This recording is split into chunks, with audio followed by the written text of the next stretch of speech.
Now we'll take a look at a mock business website I've created for my grandmother's quilts. We'll take a look at how small features can really make a difference in usability and making the users feel comfortable using the website.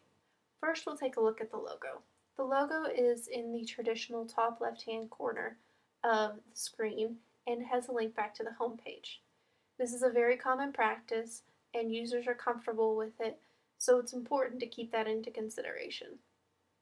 If we take a look at the navigation, we'll see that it spans the top of the page where there is a green line underneath the current page we are on, and each name is split up by a green line. Buttons should clearly indicate that they are, in fact, buttons. With a trend toward simplified, flat, and clean design, sometimes designers forget to include these indicators and assure the users that it is, in fact, a button. Subtle dividing lines distinguishing the different links is helpful with that. The green underline not only indicates what page the user is currently on, but fills the clickable space between the links, indicating that 1, it is a button, and 2, the amount of space or target that the user can click on to have the same effect. So if we click around, we'll see that it highlights which button you're about to click. It shows you the usable area, and then when you click, it changes. And you see that the hand is visible all on this area that is encompassed by these 3 green lines. So it's a subtle effect, but it definitely communicates where exactly you can click on it. If it were just the underline underneath, the effect may be lost. If we take a closer look here, we'll see that when you hover, it also shows the area that is clickable to go to the next link. And then when you click, you can see that this encompasses the entire area that is clickable for the link. That makes it easier for users to feel comfortable that they don't just have to click on the words right here. And if they're on a tablet, the target area may be more difficult if the target wasn't that big. So we'll go back to the home page and look at the navigation in relation to its view on mobile. As you can see when I'm pulling down, that the navigation starts stacking under each other as we get smaller and smaller. This would be about a 7-inch tablet, and as we approach mobile, we get a change in the navigation. So let's take a look at that. The navigation turns into a traditional drop-down menu, with the words "Go To" appearing and a drop arrow on the right side. The word "Go To" gives the user a little bit more context as to exactly what this is. While most users may not need that hint, recall that this website is for handmade quilts. The target audience of the website encompasses a lot of older adults who are less technically savvy and may need that gentle nudge. If they're not comfortable with the idea of the hamburger menu, odds are they are familiar with the drop-down menu. So if we take a look and click on this drop-down menu, you see we have this whole area here to click, so therefore again a big target, and it gives the pages exactly as they were listed before. Now we'll just expand the page back and take a look at the content slider on the home page.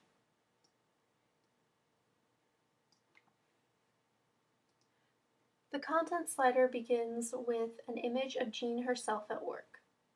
The 3 things that the human eye is drawn to primarily is food, sex, and other people's faces.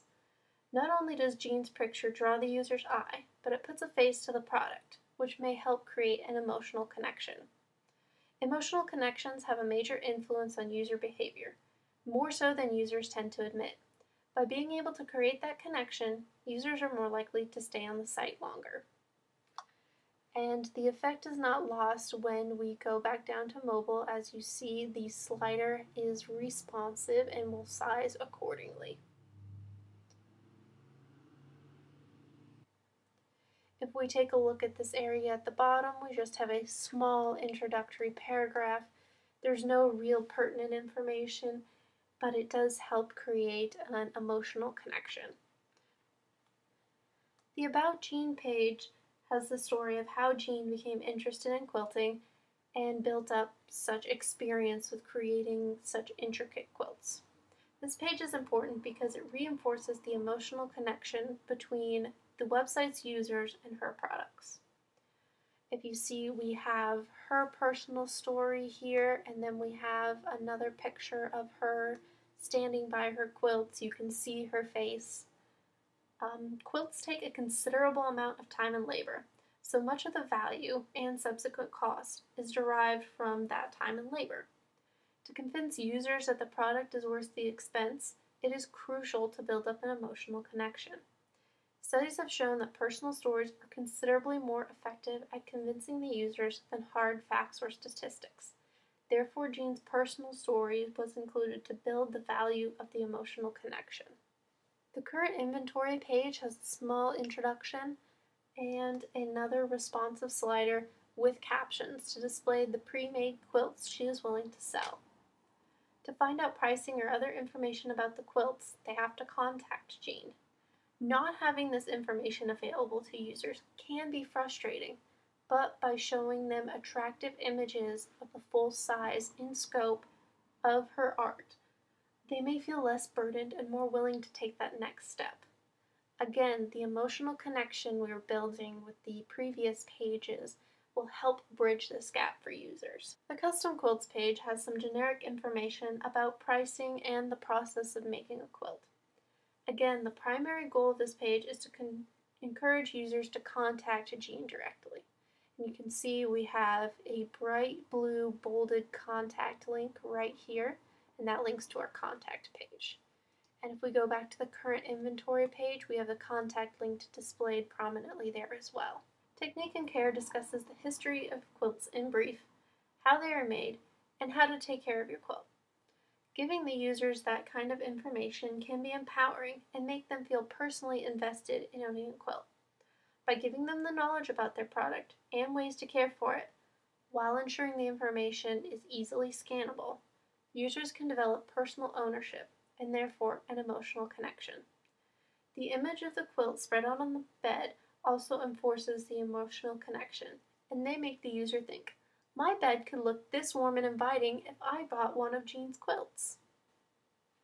The contact page is very simple. It only has a few required bits of information, and it has a location for the name, the email address to reply to, a list of common subject matters of what her customers may be asking about, and then an area for the message.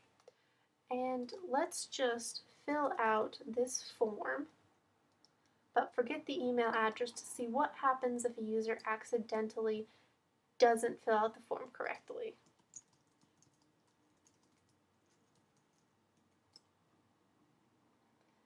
And then we'll hit send. You'll notice that it says processing for a second and then returns an error. Processing is nice because it tells the users that something is happening, and then they'll notice when the page comes back strange, they'll think, okay, what happened? Let's take a look. As you'll notice when you're scanning the page, Contact Jean's Quilts has please double check the form and ensure all required fields are completed underneath there. However, the user's eye will be drawn to this new red field that appeared. Red is often a sign of warning, caution, or something to make the users stop and reconsider what they did. Since it is drawing attention to this area where it is blank, it'll be easy to fill in the missing information. And then let's try this again and hit send. You'll see it's processing, and it gives an information that your form has been successfully submitted. We will try, and simple feedback information like that can make a user's contact experience considerably better. Having the portions that appear in red and information about the form being successfully submitted makes the user feel confident that they achieved their goal. All of these features centered around two basic principles. The first is that an emotional connection is the fastest way to gain user interest.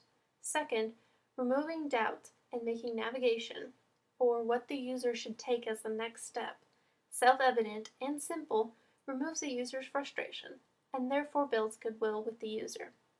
None of these considerations compromise the effectiveness of the site as a business tool, and most are simple tweaks that will take a second but save the users minutes of frustration.